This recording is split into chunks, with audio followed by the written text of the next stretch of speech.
Protagonistas de la historia. En compañía.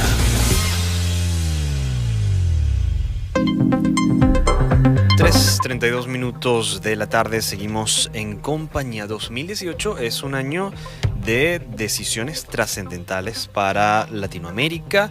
Hay un calendario electoral que incluye desde elecciones presidenciales, elecciones legislativas, municipales, consultas populares sobre temas que afectan el acontecer nacional. Lo cierto es que hay alrededor de 15 procesos electorales en unos 12 países de Latinoamérica. De hecho, quienes abren la contienda este año son precisamente Costa Rica y Ecuador, pero si hablamos de elecciones presidenciales en México, Colombia, Brasil y por supuesto la interrogante de nosotros y de muchas personas, Venezuela, porque hasta Cuba tiene elecciones presidenciales, pero normalmente ellos no solamente escogen el candidato, sino el que gana. Entonces no creo que haya mucha sorpresa, pero sí sorpresa para el resto del continente, y es por eso que nosotros queremos conversar y quisimos conversar con Juan Carlos Hidalgo, quien es analista de políticas públicas sobre América Latina del Centro para la Libertad y Prosperidad Global del Cato Institute. Bienvenido, Juan Carlos, muchísimas gracias por estar con nosotros hoy en compañía.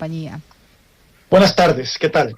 Muy bien, Juan Carlos, agradecidos de estos minutos que nos has concedido para hablar un poco de lo que representa este año en materia política, en materia electoral, las diversas contiendas que va a haber en América Latina, sobre todo luego de esta suerte de gran desencanto por la izquierda latinoamericana, aunque muchos países todavía coquetean con la idea, ¿no?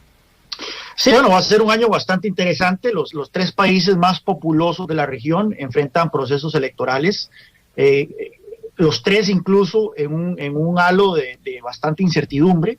El caso de Brasil, siendo el mayor de ellos, en donde todavía no se sabe si el expresidente Lula da Silva va a poder participar debido a que está por enfrentar su apelación a la sentencia por el lavado de dinero y corrupción. Él parte como el favorito en las encuestas. Mi intuición es de que las cortes van a apelación y por lo tanto él no va a poder presentarse en la carrera presidencial, lo cual entonces abre una gran incógnita de quién van a ser los candidatos. Jair Bolsonaro, el otro populista de derechas, es el que aparece como un favorito. En ese sentido, incluso sus números mejoran en el escenario en que Lula no participe en la elección. Pero bueno, también habría que ver si existen otros candidatos alternativos que puedan salir en los próximos meses a disputar ese manto de favorito en las encuestas de Brasil. Luego tenemos en México el hecho particular de que México es uno de los pocos países de la región donde no hay una segunda ronda electoral. El que gana la primera vuelta en la elección es el presidente definitivo. Sí. Y existe la posibilidad donde que un populista de izquierdas, como es Andrés Manuel López Obrador, sea el ganador en una primera vuelta, incluso con un porcentaje tan bajo como un 30% del voto. Que además, por cierto, podríamos decir que la tercera va la vencida para AMLO, que yo creo que es el único candidato que sigue a pesar de todas las derrotas políticas que ha enfrentado en México. Así es, y se ha vuelto un teflón, puesto que no sé, a pesar de que su agrupación política ha enfrentado ciertos escándalos por mal manejo de fondos públicos. Recordemos que los partidos políticos mexicanos reciben un fuerte subsidio del gobierno mexicano. Sí. A pesar de esto, hemos visto de que AMLO no se ve afectado, y más bien el hecho de que el gobierno del PRI haya sido afectado desde un inicio con fuertes escándalos de corrupción, más bien ha beneficiado a AMLO. Entonces existe la posibilidad de que cuando el resto de América Latina más bien está renegando del populismo de izquierdas, México es el que está coqueteando con la posibilidad de tener un presidente populista de izquierdas. ¿Cuáles son las condiciones que tiene México que hace a la gente todavía ver, a pesar de los distintos ejemplos que tenemos en América Latina, pues empezando por Venezuela, ver en un candidato, como usted lo define, populista de izquierda, alguna posibilidad de mejorar la situación de la población? Bueno, en el caso de México son varios factores. Primero, que han tenido básicamente 3 gobiernos de derecha o centro derecha. Entonces hay un cierto desgaste en ese sentido. No han tenido todavía, no han pasado por el trauma de tener gobiernos de izquierda para, como dicen, como decimos en Costa Rica, nadie aprende en cabeza ajena. Ajá, aquí entonces decimos claramente en que ajeno. nadie, a pesar de los ejemplos desastrosos que podemos ver en la región con los experimentos de centro izquierda populista o de izquierda populista, vemos que los mexicanos están coqueteando con este fenómeno. Y nuevamente hay que ponerlo en contexto.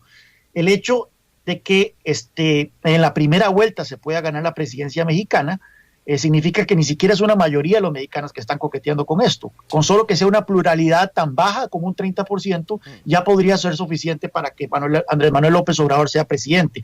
Pero hay dos factores que están molestando mucho a los mexicanos. Uno es el tema de la corrupción. Sí.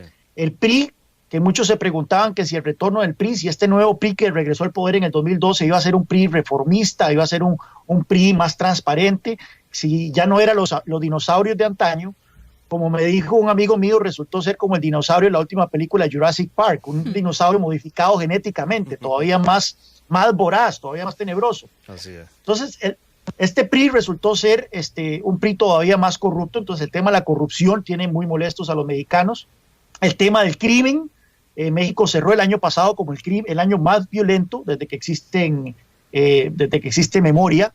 El tema, este gobierno de Peña Nieto ha fracasado miserablemente en controlar la violencia y el narcotráfico, y una economía bastante débil. México no termina de crecer más del 2% al año, y eso tiene molestos a los mexicanos. Un país con una población relativamente joven, con un bono demográfico bastante importante, pero si usted tiene una población joven y no está generando suficientes puestos de empleo, bueno, ahí tiene usted un problema. Claro. Entonces, esa combinación de factores hace que por lo menos una pluralidad de mexicanos esté contemplando la posibilidad de darle un chance a López Obrador, a pesar de que su récord es bastante inquietante en cuanto a sus posiciones populistas y a sus ocurrencias. Ahora bien, si cambiamos de región, estamos conversando con Juan Carlos Hidalgo, analista de políticas públicas sobre América Latina, específicamente, si cambiamos de región y nos venimos más cerca de Venezuela, vamos a hablar de Colombia, que esta vez realizará sus primeras elecciones presidenciales post-paz, por así decirlo, post-proceso de paz con las FARC, y tiene unos cuantos candidatos presidenciales, varios de ellos exguerrilleros, pero sin duda también presenta siempre, creo que ya desde hace un buen tiempo, una fuerte presencia el uribismo en Colombia, porque hay un par de candidatos que representan de alguna manera esta tendencia, sin hablar obviamente de los candidatos, del candidato que está de alguna manera apoyando la continuidad política de el actual presidente Juan Manuel Santos. Sí, bueno, hay varias cosas que destacar ahí. El hecho de que el presidente Juan Manuel Santos termina su mandato con una popularidad por los suelos. El presidente Santos es muy popular a nivel internacional, constantemente está en las capitales europeas y aquí en Washington recibiendo premios y siendo alabado por su proceso de paz, pero dentro de Colombia es el presidente más impopular desde que se tienen registros. Como así que dice, aquí en Venezuela nadie es profeta en su tierra. Exacto. Así que es muy difícil que vaya a haber candidatos que se presenten como la continuidad de Juan Manuel Santos. Lo que estamos viendo es más o menos una polarización entre izquierdas y derechas. Sí. Aunque hay que aclarar una cosa, en Colombia no hay un gran debate ideológico sobre cuál debe ser el papel del Estado en la economía, que es lo que define usualmente la izquierda y la derecha. La derecha quiere menos impuestos, quiere menos gasto, quiere menos intervención del gobierno, mientras que la izquierda quiere más. En el caso de Colombia hay un gran consenso socialdemócrata, si se quiere decir, de más impuestos, alta intervención gubernamental, etcétera. La discusión se está dando en el plano del proceso de paz. Es el tema que ha polarizado a la sociedad, que ha polarizado a los colombianos. El hecho de que los colombianos hubiesen rechazado el plan de paz en las urnas y para luego que se les fuera impuesto mediante mayorías parlamentarias, ciertamente hace que este sea el tema de mayor discordia en el debate político colombiano. Ahora bien, tanto la legislatura como las cortes se han encargado de blindar este proceso de paz, al punto que la Corte Constitucional sancionó de que al plan de paz no se le puede cambiar una coma ni se le puede alterar de ninguna manera por los próximos 12 años. Aún así, claramente, si en el Palacio de Nariño hubiese un presidente que se opone de manera visceral al proceso de paz, es muy difícil de que este proceso de paz sea implementado a cabalidad.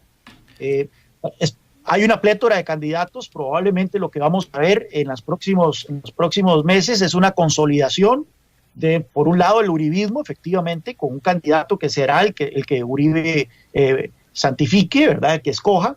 Por otro lado, las fuerzas progresistas de centroizquierda, la gran interrogante es si las FARC llegarían a incluirse dentro de esta gran coalición de centroizquierda o participarían todavía como una opción un poco alejada, ¿verdad?, del centro político.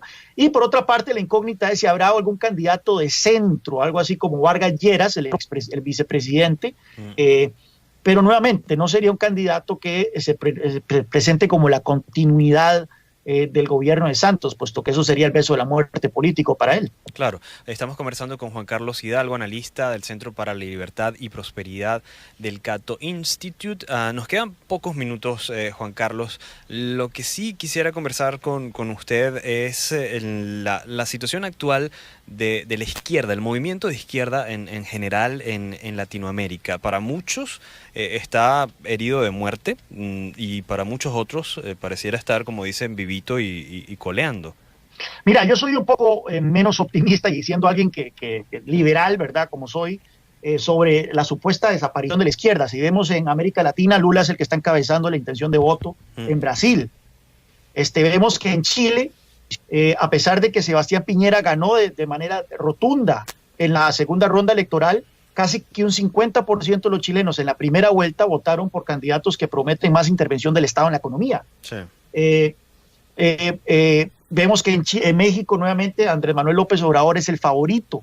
Entonces yo sería un poco menos contundente en decir que la izquierda está derrotada. Ciertamente hay un desencanto, y viendo el hecho de que la izquierda gobernó la mayor parte de los países latinoamericanos en lo que va de siglo, ciertamente los electorales, por el vaivén electoral, vemos de que algunos de los países de la región han optado ahora por gobiernos de centro derecha, pero si nosotros analizamos bien las propuestas políticas y económicas de estos gobiernos de centro derecha, está muy lejos de las propuestas aperturistas del consenso de Washington de los años 90, que consistía en privatizaciones, en eliminación de subsidios y demás. Si nosotros vemos en Macri en Argentina, tiene un programa bastante centrista. Ni siquiera está hablando de privatizar las empresas que Cristina Fernández restatizó. Si nosotros vemos a Sebastián Piñera, es básicamente un socialdemócrata.